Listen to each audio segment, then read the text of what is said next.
बाबूजी जेडीयू में हैं, उनकी बेटी एलजेपी में है, तो क्या लगता है कि कितने करोड़ का सौदा हुआ होगा? पशुपालन घोटाला उसी बीच में हुआ था ना। जनता का सोचता कौन है भैया? अभी जो प्रशांत किशोर की राजनीति है वो बिहार के लिए उपयुक्त नहीं है, फिट नहीं है, जनता उसके लिए तैयार नहीं है। इतने सालों से इतने निकम्मे राजनीतिक दलों के हस्तियों को उसका अधिकार से कहीं बढ़ के प्यार देता रहा है। अपने वंश और बच्चों के बारे में सोचने का काम एक जानवर भी करता है। कि समस्तीपुर में संभवी का जो उद्घाटन सत्र चल रहा है, विकास तो समस्तीपुर का ही होना है।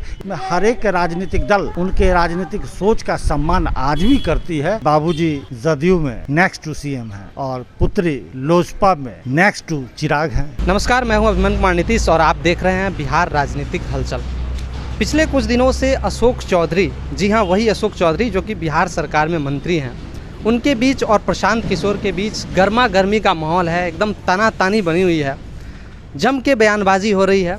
तो आज हमारे साथ राजीव जी हैं, इनसे हम बातचीत करेंगे और जानने का प्रयास करेंगे कि जैसा कि प्रशांत किशोर जी के द्वारा कहा जा रहा है कि बाबूजी जेडीयू में हैं, उनकी बेटी एलजेपी में है, तो क्या लगता है कि कितने करोड़ का सौदा हुआ होगा? टिकट खरीदारी की बात चल रही है, किस तरह की बात है राजीव जी?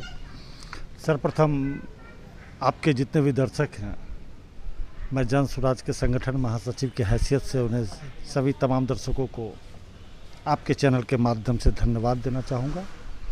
साथ ही साथ जन स्वराज पार्टी और बिहार में जन स्वराज पार्टी की जो नज़रिया है और जहाँ तक हमारे प्रणेता प्रशांत किशोर की बात आप बताएं कि डॉक्टर अशोक चौधरी के साथ जो माहौल, राजनीतिक माहौल की जो गर्माहट है, सूबे के तमाम लोगों को इस बात का पता है इस पर्दे के पीछे क्या क्या हुआ होगा और क्या क्या संभावनाएं हैं। इसका कयास भी लगाया जा रहा है और मन ही मन हम सभी लोग जान भी और समझ भी रहे हैं।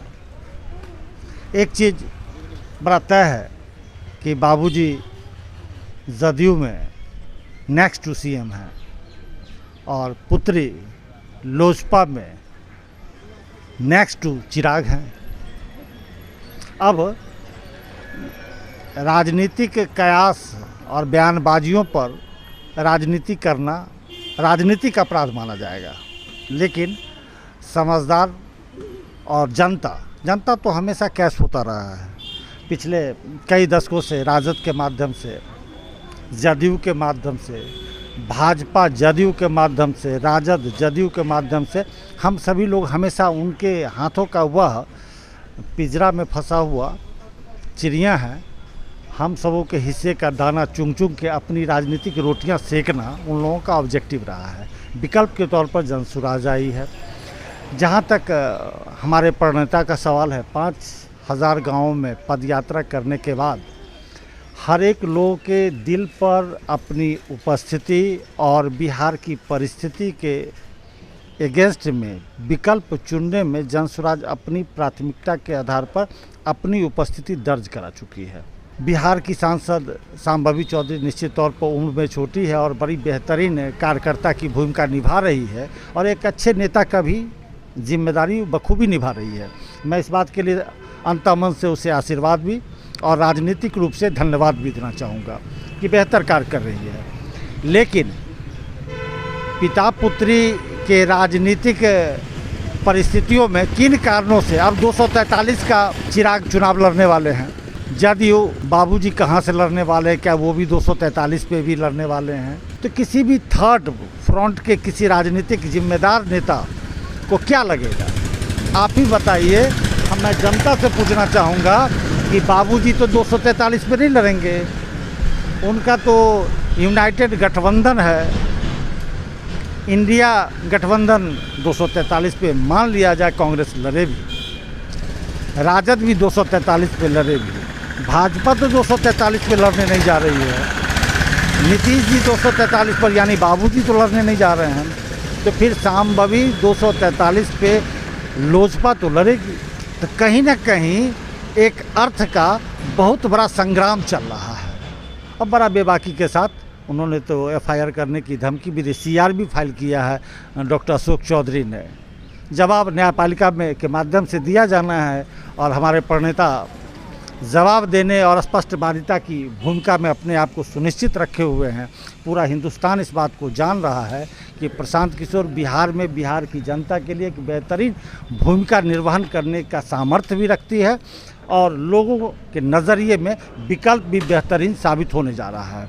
अभी हम लोगों का मानना है कि इस बार के चुनाव में विकल्प नहीं, पूरे व्यवस्थित तरीके से जनसुराज अपनी वापसी करेगी और ये तमाम लोग जो कभी काट छाट की राजनीति, कभी धन के माध्यम से राजनीति, कभी जात पात की राजनीति, कभी वर्णवाद की राजनीति कर के जो बिहार की राजनीतिक परिदृश्य का बलात्कार करने का काम किया है, यह सारी स्थिति राजनीतिक बौनेपन का शिकार होगी और जनसुराज अपनी भूमिका सुनिश्चित करेगी।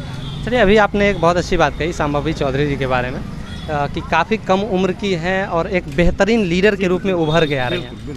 पिछले कुछ महीने पूर्व जब एक पॉडकास्ट हुआ था सांभवी चौधरी जी के साथ, तो उसमें उन्होंने कहा था कि प्रशांत किशोर की राजनीति को लेकर उन्होंने टिप्पणी की थी। उन्होंने कहा कि अभी जो प्रशांत किशोर की राजनीति है वो बिहार के लिए उपयुक्त नहीं है, फिट नहीं है, जनता उसके लिए तैयार नहीं है। इसके विषय में आप क्या कहेंगे? सांभवी जी जो बोल रही हैं, सांभवी जी का एक और बाइट आया था जिसमें सांभवी जी बोल रही हैं कि इंडिविजुअल अटैक नहीं होना चाहिए, किसी भी राजनेता पर, किसी भी राजनीतिक चरित्र के द्वारा व्यक्तिगत प्रहार अपराध माना जाता है। बिल्कुल बहुत अच्छी बात कही थी। लेकिन व्यक्तिगत व्यक्ति जब राजनीति में हो और समाज के साथ अपराध करे तो क्या हुआ, राजनीतिक अपराध की श्रेणी में आएगा?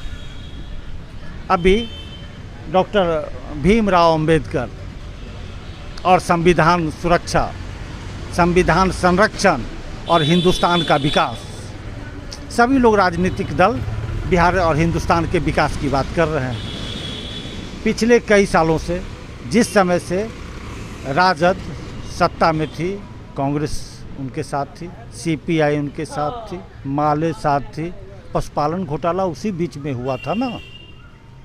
जनता का सोचता कौन है भैया?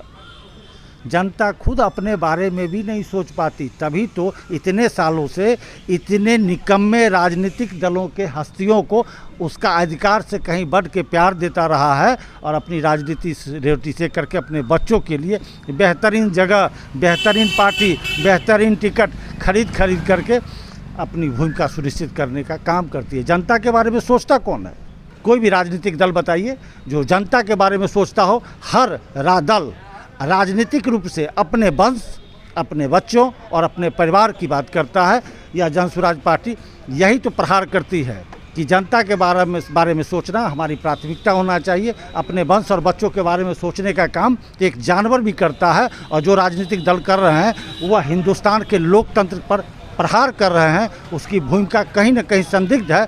अब बच्चों की भूमिका देखने के बाद लगता भी है कि हिंदुस्तान के हित और बिहार के हित के बारे में कोई दल नहीं सोच रहा। सिर्फ और सिर्फ अपने आने वाली पीढ़ी के मजबूती के लिए, अपने बच्चों को कुर्सी दिलाने के लिए, अपने बच्चों के लिए बेहतरीन राजनीतिक उज्जवल भविष्य बनाने के लिए ही खुद राजनीति कर रहे हैं। एक भी ऐसा काम, एक भी ऐसी परिस्थिति मैं मानता हूँ, मैंने बड़ा स्वाभिमान के साथ मैं कह सकता हूँ कि समस्तीपुर में सांभवी का जो उद्घाटन सत्र चल रहा है और विकास के कार्यक्रमों में जो दिख रहा है उसमें एक सांसद का रोल द्वितीयक दिख रहा है।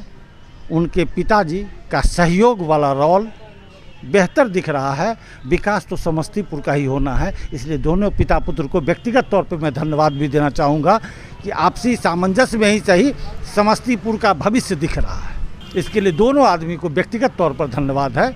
रही बात राजनीति, तो राजनीति का स्तर किस दर्जे का होगा, राजनीति से बिहार का भविष्य किधर किधर क्या क्या दिखेगा, अभी भी विकल्प ही एक माध्यम है। और मैं जनसुराज पार्टी के संगठन महासचिव के हैसियत से अपने प्रशांत किशोर के बारे में एक शब्द निश्चित बोलूँगा कि जितना समाज सेवा, जितना व्यावसायिक समाज सेवा उन्होंने पूर्व किया राजनीतिक दल बनाने से पहले, बिहार या बिहार से बाहर, आपने देखा धन की बात है, धन भी उन्होंने कमाया। राजनीतिक सोच में बरबोलेपन की बात नहीं, एक शख्सियत के रूप में हर एक राजनीतिक दल उनके राजनीतिक सोच का सम्मान आज भी करती है। उनके प्रहार के पश्चात उन पर उठने वाले हर सवाल का जवाब हर एक राजनीतिक दलों के चेहरे पर दिखने वाली रेखाएं बताती है कि प्रशांत में क्या ताकत है। चलिए ठीक है, धन्यवाद राजीव जी।